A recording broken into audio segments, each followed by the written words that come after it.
Господь, время пришло послушать Твое Слово. Говори нам, Отец. Яви Твою истину, чтобы мы стали свободными.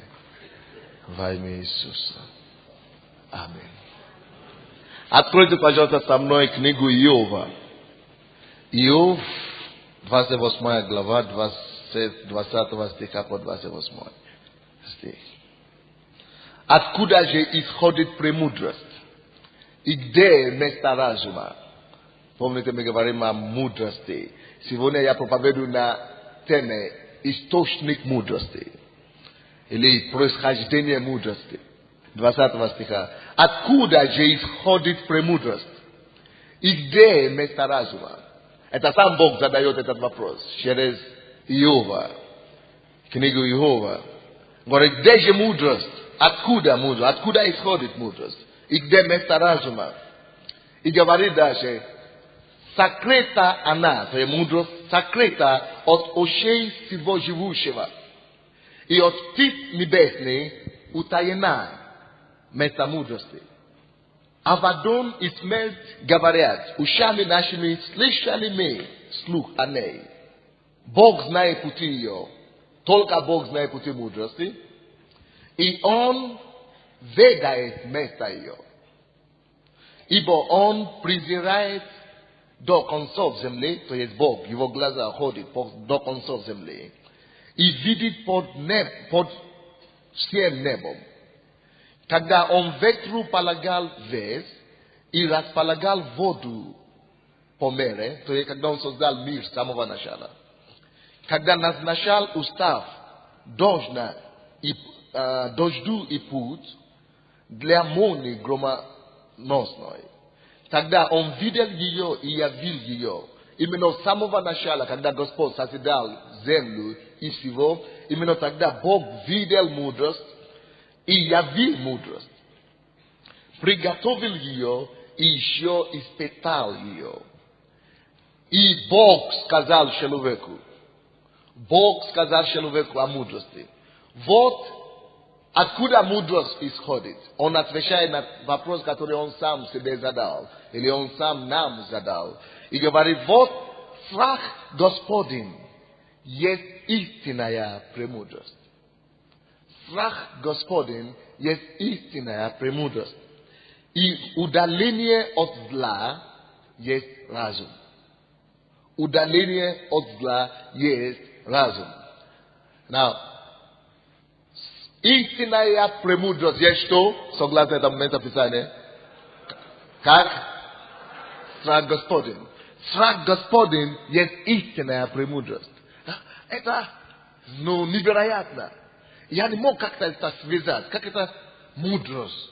Истинная мудрость. Это просто страх Господень. Иметь страх. Или иметь боязнь. Или иметь почитание перед Богом. Но когда мы говорим о страхе перед Господом, мы не говорим о паническом страхе, о физическом таком страхе. Не. Речь идет здесь о почитании к Богу. Речь идет страх Божий, который не позволяет нам делать зла.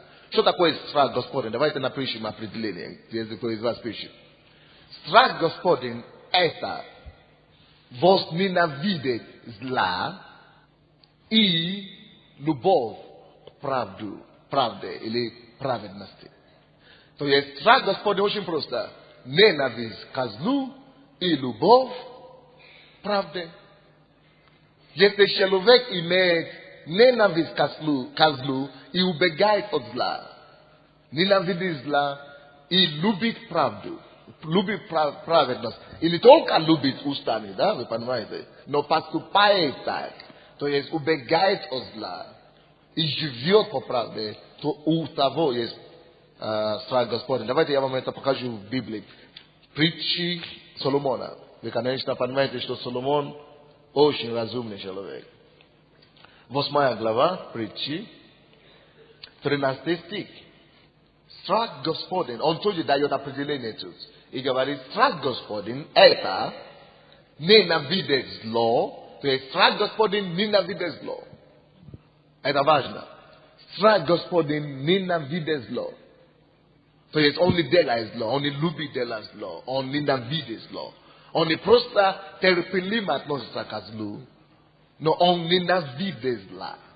Так что, чтобы иметь страх Господень, как себя проверять, друзья? Есть ли у меня страх Господень или нет? Есть ли у нас страх Господень или нет?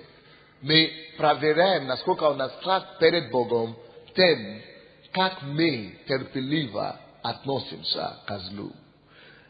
Допустим, можем ли мы позволить себе украсть что-то у другого человека? В четверг я говорил проповедь о том, что кто-то может быть, даже может поступить как Иуда. И помните, Иуда, он всегда воровал у кассы Иисуса. И женщина одна вышла на сцену и говорила: спасибо, пастор, что вы это говорили, этот пример. Потому что были люди, которые я держала возле себя, она директор какой-то фирмы, и они воровали у нее вещи. И вы знаете, если человек действительно верующий, если у вас есть страх Господень, то воровать не только нельзя это упомянуть возле вас, но воровать это вы ненавидите вообще этот грех. Вы не то что воровать, но любой грех, любой неправду. Человек, который любит Бога, который имеет страх Господень, он не терпит грех, он не терпит зло, он удаляется от греха, от зла и ненавидит зла. Ненавидит их. Вы знаете, мы должны воспитывать на Украине генерацию людей верующих, которым мы можем доверять свою душу. Которым мы сможем сказать: вот этот человек работает у меня, я знаю, не за что беспокоиться. Чтобы мы даже могли сказать, для нас теперь верующих договор или договоренность или контракт — это формальность. Потому что мы верующие между собой, и мы уверены, мы можем клясться душой. Мы можем даже жизнью клясться, что этот человек ничего плохого не сделает мне. Этот человек не поступит по зла, он не поступит по неправду, он не поступит по злу. Потому что он верующий, он имеет страх Господень. Слушайте, друзья, если вы настоящий верующий, первый признак настоящего верующего — это страх Господень. И притчи, 1 глава, 7 стих говорит, что страх Господень — это начало вообще, это начало мудрости. Страх Господень — это начало мудрости. А что обозначает страх Господень? Согласно притчи 8:13. Это ненавидеть, убегать, ненавидеть, не терпеть зла. Друзья, я вам скажу, если вы увидите любого человека, который так живет, что он ненавидит зла, он не принимает обман, он не может терпеть воровство, лжи, который не терпит блуд, нечистоту, прелюбодеяние, который не обманывает, который не, что еще делает, не осуждает, не проклинает других людей. Если вы знаете таких людей, которые живут чистую жизнь и удаляются от зла, Бог стоит за таких людей, и Он всегда будет их поднимать. Но если вы увидите людей, которые не только терпят и терпеливо относятся к злу, но постоянно живут во зле, хотят, не хотят, рано или поздно зло уничтожает злого. Запишите это себе. Это интересная мысль. Зло способно уничтожать. Грех способен уничтожать. Это грех уничтожает грешного. Зла уничтожает злого. Если ты обидчивый человек, ты ненавидишь весь мир, люди, которые живут в ненависти, они прежде всего себя убивают. Убивают свое здоровье, убивают свое отношение с другими людьми, особенно в семье, а потом убивают еще отношения свои с другими людьми. Зло уничтожает злого. Когда Бог говорит нам, что заповедь любите все, любите Господа прежде всего и любите друг друга. Когда Бог дает нам эту заповедь, это не потому, что он будет страдать от этого, или это ему нужно, нет. Он знает, что позволит нам жить полноценно. Бог знает, что позволит нам жить благополучно. И он знает также, какие поступки способны не то, что нам с вами мешать, а они способны губить нас. Зло, любовь, и всякая нечистота абсолютная, отрицательные эмоции, но плохие привычки, они только способны делать одно — губить нас. Поэтому Бог дает заповедь, чтобы предостеречь нас и чтобы нас оберегать. Заповедь — это подарок Бога для человека, чтобы сохранить его, изберегать его жизнь. Заповедь — это Божий подарок. Поэтому люди, которые не читают Библию, они просто... Это то же самое, что человек с закрытыми глазами ходит по городу. Он набьет столько шишек по жизни. Потому он-то не знает, что есть с закрытыми глазами, что есть он упадет, тут встанет и так далее. Столько трагедий у людей, которые не живут по заповеди. Вам, если что-то есть, друзья, которые мы должны любить, это любить Слово Божье. А Слово Божье, первое, что оно нас учит, это ненавидеть зло и любить правду. Страх Господень. Так что, когда я говорю о страхе Господне, мы говорим о страхе Господне как о мудрости. Почему Бог говорит, что начало мудрости, это вообще вот ненавидеть зло, любить правду. Это страх Господень. Потому что если ты не имеешь страх Господень, ты ненавидишь зло, какой бы ты ни был, у тебя может быть профессура, докторский наук, что угодно. У тебя может быть столько угодно дипломов. Но если у тебя нет ненависти к злу, ты абсолютно неразумный. Нет у тебя малейшей мудрости. Потому что мудрость начинается от страха Господня. Ненависть к злу и любовь к правде. Это то, что Библия говорит. Нету мудрости там, где нету ненависть к злу. Они могут, люди, конечно, мы знаем, что в миру люди крутые, серьезные, они говорят, мы живем как мы хотим, и все делают так. Но если вы посмотрите глубже в их жизни, все гниет внутри. Бог прав, друзья. Страх Господень, это 8 глава, 13 стих. Ненавидеть зло, это первое. Если у кого-то есть страх Господень, он ненавидит зло. Ненавидит гордость. А вы знаете, гордость, вообще-то все способны пасть в гордость. Гордость — это такой враг, который очень тихий, очень хитрый, подходит так. А что Библия говорит нам? Гордость предшествует чего? Падению. Если кто-то гордый и ходит в гордости или надменности, хочет или не хочет, рано или поздно упадет, будет сокрушение. Гордость всегда ведет к падению. Поэтому человек, который имеет страх Господень, или который имеет мудрость, он ненавидит гордость. Потому что мудрость подсказывает ему. Что быть гордым, это значит быть солидным сегодня и быть позорным завтра. Гордость всегда приводит к падению. Поэтому мудрость — это иметь страх Господень. Мудрость учит нас бояться Бога и жить по Его правилам. Потому что Его правила сберегает нам жизнь. Его правила защищает нас. Алло, правила Божьи, заповедь Божья, Слово Божье, страх Господень защищает наше достижение.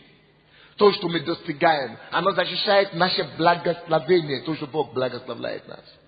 То, чем Бог благословляет нас. Мы можем это все сохранить только через страх Господень. Через мудрость. Мудрость говорит, не гордись. Потому что возгордишься, все равно окажешься внизу. Страх Господень ненавидит зло, ненавидит гордость, ненавидит высокомерие. И злой путь ненавидит. Любой путь, который ведет к злу, и коварные уста ненавидит страх Господень. Страх Господень ненавидит зло, ненавидит гордость, ненавидит высокомерие, ненавидит злой путь, ненавидит коварные уста. Это есть страх Господень. Страх Господень есть мудрость, друзья. Что это обозначает, допустим? Если Библия говорит, не воровай, не воруй. Что это простой пример. И ты пошел, ты воровался. Потом тебе осадят в тюрьму. Последствия всегда плохо. Если бы человек послушался и не воровал никогда, значит он мудрый. Потому что он не окажется никогда в тюрьме. То же самое с любым, то, что, любое слово, то, что Слово Божье говорит нам. Допустим, Библия говорит, не прелюбодействуй. Это значит, если ты не женат, не надо бегать за молодыми девушками по улице. Почему? Мы думаем, ну какая разница, я же не женат. Дело в том, что когда ты потом женишься, в конце концов, ты будешь недоволен своей женой. А это уже проблема, кризис будет. Ты не будешь получать наслаждение. Ну, то есть, семья для тебя станет обузой, бременем. Бог всегда прав. Поэтому, когда мы живем по Его правилам, мы сохраняем себя в чистоте и ложь непорочна, и мы потом женимся по Его руководству на того человека, кого мы полюбим, кого Он укажет нас. Потом Бог позволяет нам расширяться в любви, потому что Он как бы выступает как гарантом нашего союза на будущее. Это очень важно. Или то же самое, люди, которые имеют любовников или наложниц, и Бог говорит, не блуди, это есть блуд, допустим. Не блуди. Ты говоришь, какая разница, интересно. Хорошо, пошел. А потом жена узнала об этом. И представляй, ты прожил с женой, может, 25 лет. Я знал такие истории, каждый день ко мне приходят. Не каждый день, постоянно. И жена узнала, такая трагедия. Дети, которые уважали тебя как отца. Вы построили такой хороший дом за это время. И вдруг скандал. Все шумят, Левинский и так далее. То есть, зачем тебе в грязь пасть? Если бы человек послушался страху Господню, это была бы мудрость для него. Мудрость это защитила бы его. Допустим, то же самое с сигаретом, да? Сигарет. Даже там написано, предупреждает, кто предупреждает, Минздрав предупреждает. Не кури, потому что это опасно для здоровья. А он говорит, Бог же тоже говорит, твое тело это мой храм. Сохрани твое тело. И Бог говорит нам, как нам нельзя поступать своим телом. Поэтому он говорит, не кури, не пей. И думают, люди говорят, это вы все религиозные, фанатики какие-то. Я значит крутой. Хорошо. И курит 2 пачки в день. И что он заработал? Через 10 лет, рапли, окей. Теперь, Господь, почему мне 50 лет умирать? Тебе же сказано, ты что? Все же понятно тут, да, до Минздрава уже дошло, а до тебя никак не может идти.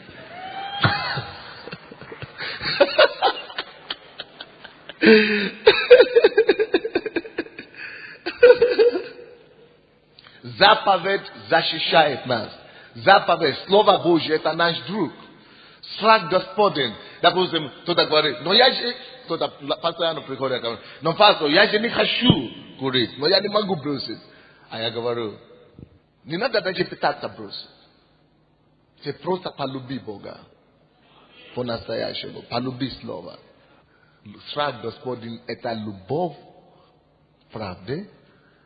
И любовь правды генерирует, она рождает человека ненависть ко злу. У тебя отвращение будет.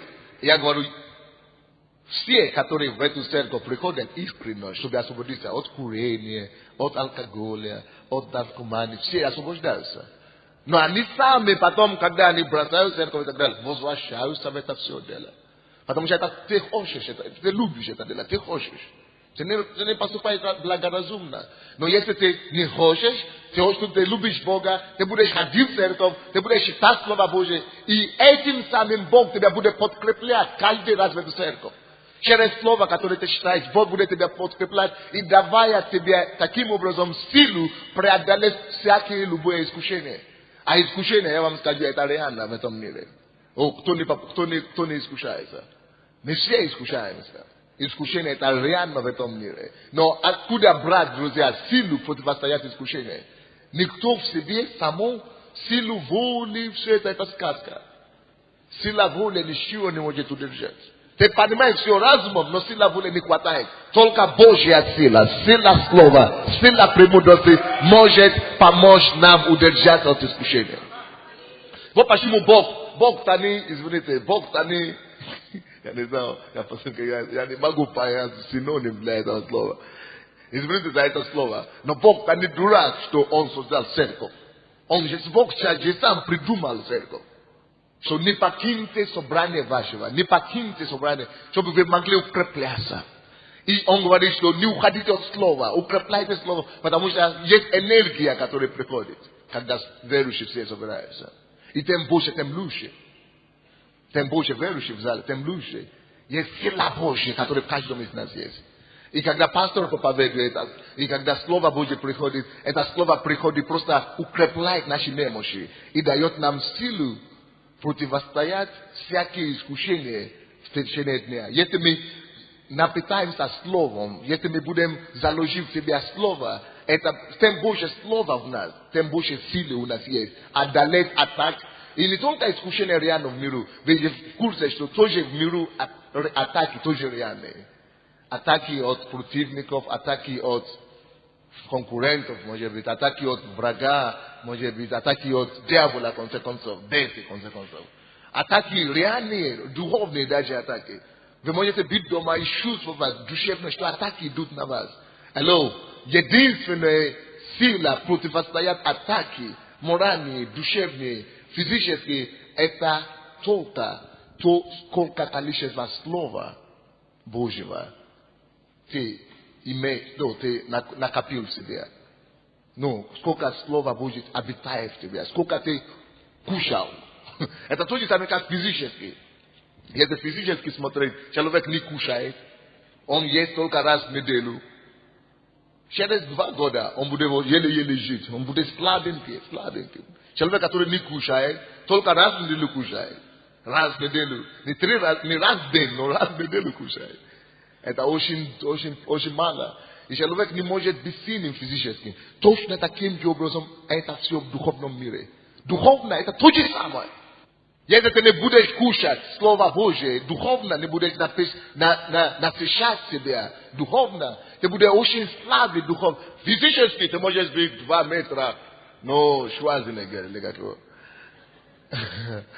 Но на самом деле, когда духовные атаки, ты в депрессии, ты начинаешь плакаться, ты начинаешь не находить себе места. Отвратительно так себя чувствовать. Самое лучшее это быть сильным духе. А сильным духе можно быть только питаясь от духа. Бог есть дух. Быть сильным духом значит питаться от Бога. Духовная пища, духовное кушание, духовная еда укрепит тебя и сделает тебя сильно морально и духовно. А сколько мы будем сильны духовно, зависит от количества Слова Божьего, который в нас обитает. Мне нравится, как Соломон. Вы знаете, самое потрясающее в области мудрости, то, что Соломон сказал для меня. Представьте себе, Соломон был очень мудрым человеком. Аминь. Вам надо только читать притчи или Екклесиаст, чтобы понять, что Соломон был очень разумным человеком.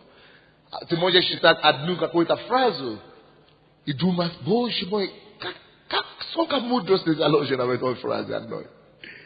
И слушайте, друзья, несмотря на все того, что написал и говорил притчи, проповеди, которые говорил Соломон, несмотря на все его славы, несмотря на все то, что он достиг, друзья, а он был известным как самым мудрым человеком на свете.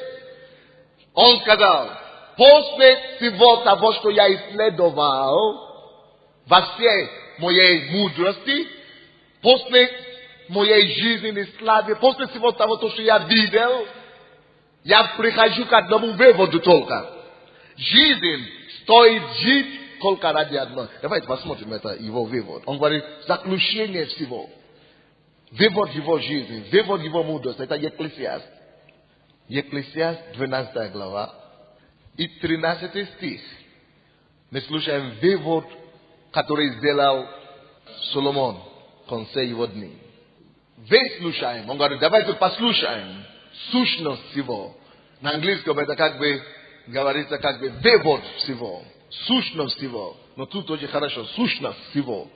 То это его, это конец его книги, и он здесь пишет. Давайте послушаем сущность, вывод того, все, что я познал. К чему я прихожу в конце моих дней. И говорит, сущность всего, послушайте, это бойся Бога. Сущность его это бояться Бога. Эй, друзья, если у вас нет страха Господа, у вас трагедия. Надо умолять Бога, чтобы Он дал его чуть-чуть его страха. Потому что у человека, у кого нет страха Господня, он на все способен. Он на всякие гадости способен. Он может... То есть очень многие, знаете, как это ни странно, многие верующие думают, что нет, Бога не надо бояться, значит, Бог, значит, добрый, значит, надо только, любить Бога. И, нет такое понятие, как страх Господа, это только в Ветхом Завете. Сегодня, чтобы я начал тебя показывать, где в Новом Завете. Если нету страха перед Богом, нету трепета перед Богом, нету уважения к Богу, душа будет очень, как вам сказать, очень извращенна. Душа будет, очень грязная. Совесть будет очень нечиста. Вы помните при коммунизме? Что натолкнул Сталина или, даже Ельцина, этого Ленина на таких подвигов? Без страха Господня. И теперь они оплачивают это дело в аду. Страх Господня это самая большая защита, которая у нас может быть, друзья. И Соломон это говорит. Говорит, сущность всего, то, что я видел за всю мою жизнь, это бояться Бога. Бойся Бога и заповеди Его соблюдай. Разве это не класс? Бойся Бога и заповеди Его. Две вещи. Бойся Бога, заповеди Его соблюдай. Потому что в этом все для человека. В этом все для человека. Бойся Бога и угождай Его. Ищи Его волю для твоей жизни, исполняй Его волю, прославь Его, сохрани Его заповеди, живи так, как Он требует, живи порядочно, живи чисто, исполни то, что Он просит тебя исполнить для Него. И Он говорит, что в этом все для человека. И 14 стих говорит, ибо всякое дело человека Бог приведет на суд. Кто-то еще не в курсе об этом. Но страшный суд действительно существует. Кто-то скажет, там никто не был. Ага, привет. Кто хочет экспериментировать, есть ли там или нет? Значит, потому что никто там оттуда не вернется. Я лучше, даже если там нету, я лучше буду жить порядочно. Чтобы вдруг будет страшный суд. Вдруг будет. Я не хочу экспериментировать. Но Иисус там был. И вернулся на землю и говорит, что есть. Он был Сыном Божьим, Он все это видел. И говорит, я дам свою жизнь, чтобы доказать вам, что есть страшный суд. Он говорит, я умру, чтобы спасти вас от этого страшного суда. Говорит, ни в коем случае туда не идете. И Соломон то же самое говорит. Говорит, что суд всего это уважать Бога, это бояться Бога, соблюдать Его заповедь, потому что каждый человек придет на суд, и все тайное, хорошее ли, или оно все придет на суд. Все тайное, хорошее или плохое. Окей. Давайте напишем такое заглавие маленькое. Я хочу вам дать несколько пунктов. Что это даст нам? Когда человек ходит в страхе Господне, что это ему дает? Бояться Бога, страх перед Богом, что это нам дает? Какие благословения протекают от того, что мы живем в страхе Господне? Что это нам дает? Я помню за свою жизнь лично. Мне сейчас 34 года. Я пришел к Богу, когда мне 19 лет всего лишь было. До того я успел, конечно, натворить, что хочешь. Но не знал, короче. И Бог помиловал. Иисус спас меня. 19 лет. Я пришел к Богу. Я всегда знал, что я поступал неправильно, что у меня были грехи. Но у меня две грехи только были основные. Потому что я рос в таком доме, где все были умные очень. Но они думают, что если в школе, если они умные, они отличники все, ну, ты же учишься на отлично, значит, можно позволять себе некоторые вещи. Не курят, не курили никогда, не пили никто в семье нашей. Но у меня были два брата и одна сестра старшая. А эти два брата, когда мне было еще 6 лет,